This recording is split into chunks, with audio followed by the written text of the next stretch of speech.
That's holistic and progressive in conversation. These are those important things that need to be done. Yeah, I mean, that's a very important tool that you're talking about.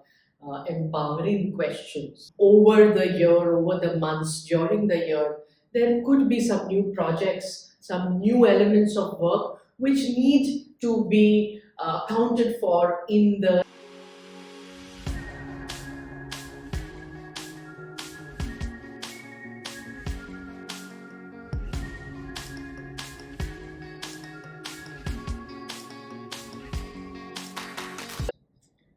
So we're discussing the changing trends in how appraisals are now going to be conducted by managers for the new age team members in this post-pandemic world.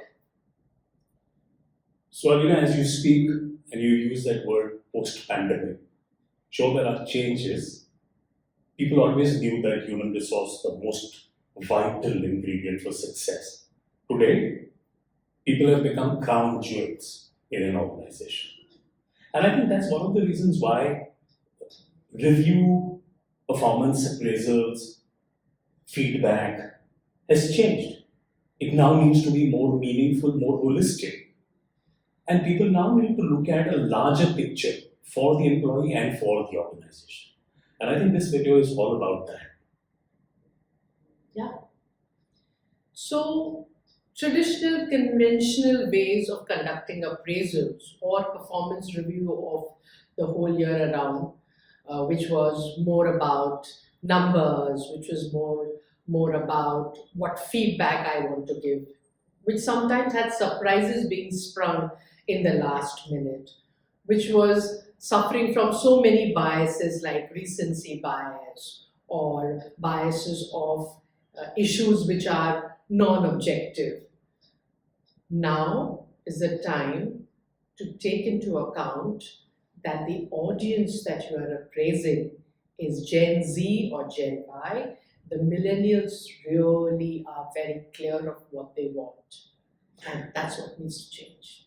I couldn't agree more with you.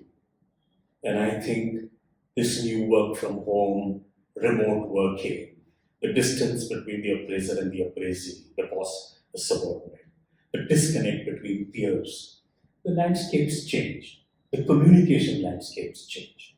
And that's why when you go into, let's say, the annual appraisal, it should be more often, but the annual appraisal, that's become even so more critical for success, and the pressure is really high.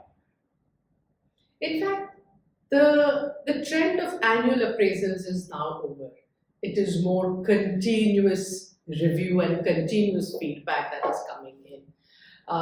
Leaders, managers, and organizations are learning that even goal setting is now not a stagnant process, but a dynamic process. Goals can be dynamic over the year, over the months, during the year.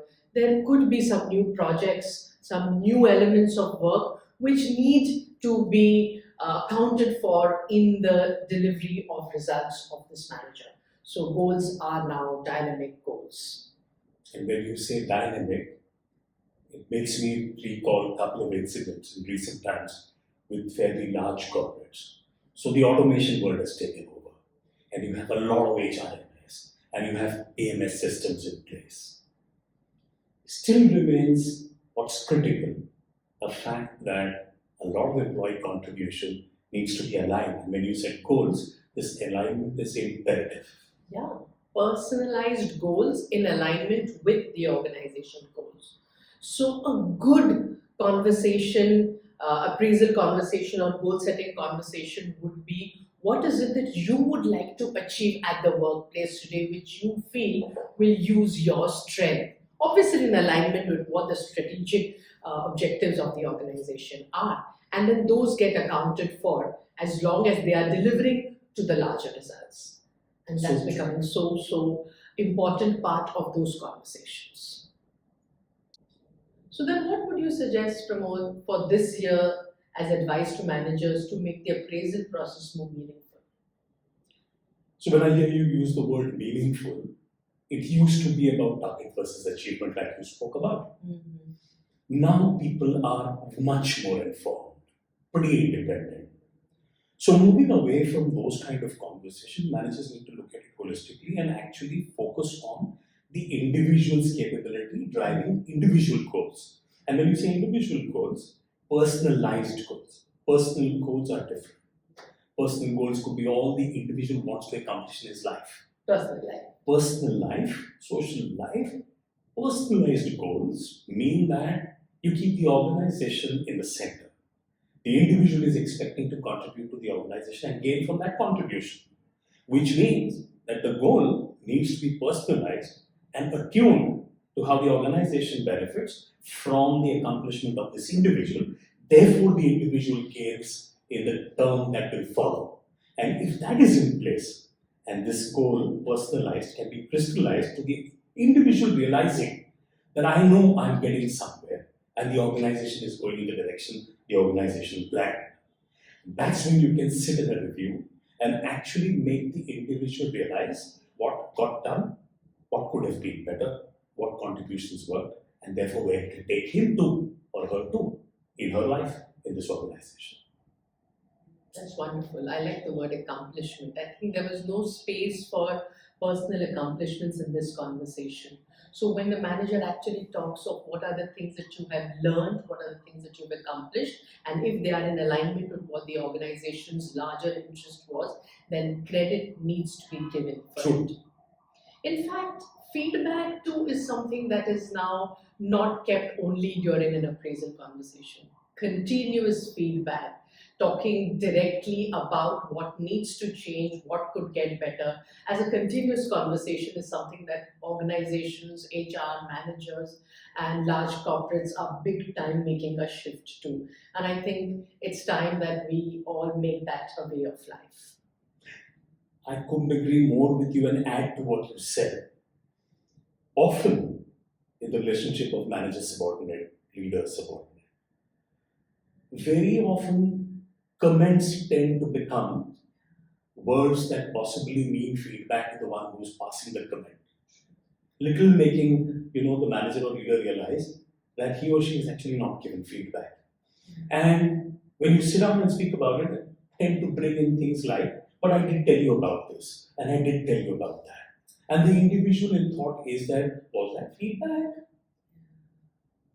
Managers need to actually start this conversation by building a bit of safety, Yes. trust, showing openness and maybe even flexibility. Having conversations about things which were never talked about before, like personal needs, personal welfare. Are there any special needs that you would have because of where you are in your personal life? These things were never talked of and they were considered as conversations which are non-progressive. Today they become an important part. A leader takes special interest to see if this person has, this team member has potential for anything which is other than what is there in his own department and function, which is a holistic development of the individual. Those are the things that need to change. Like in leadership, we talked of leaders asking questions rather than giving answers. I think if they move to asking questions of what can I do so that your journey in the organization is better, it would really make the process a lot more welcome and meaningful. So, Arina, what you said is all about empowerment questions, and instead of asking questions that lead people, if you are able to make people reflect in thought on what can be done, what are the possibilities, and how he or she could go there, then you're making those questions become actionables that the individual can take. That's when feedback as a loop is complete. That feedback is all about something where you're expecting behavioral change with an action that can be measured by the individual himself first. And those are empowerment questions. So moving away from leading open, closed questions, you start using questions. There are enabling questions, and they enable people. So a simple example could be, so which skill do you think you could leverage that you have to move into the next year and grow?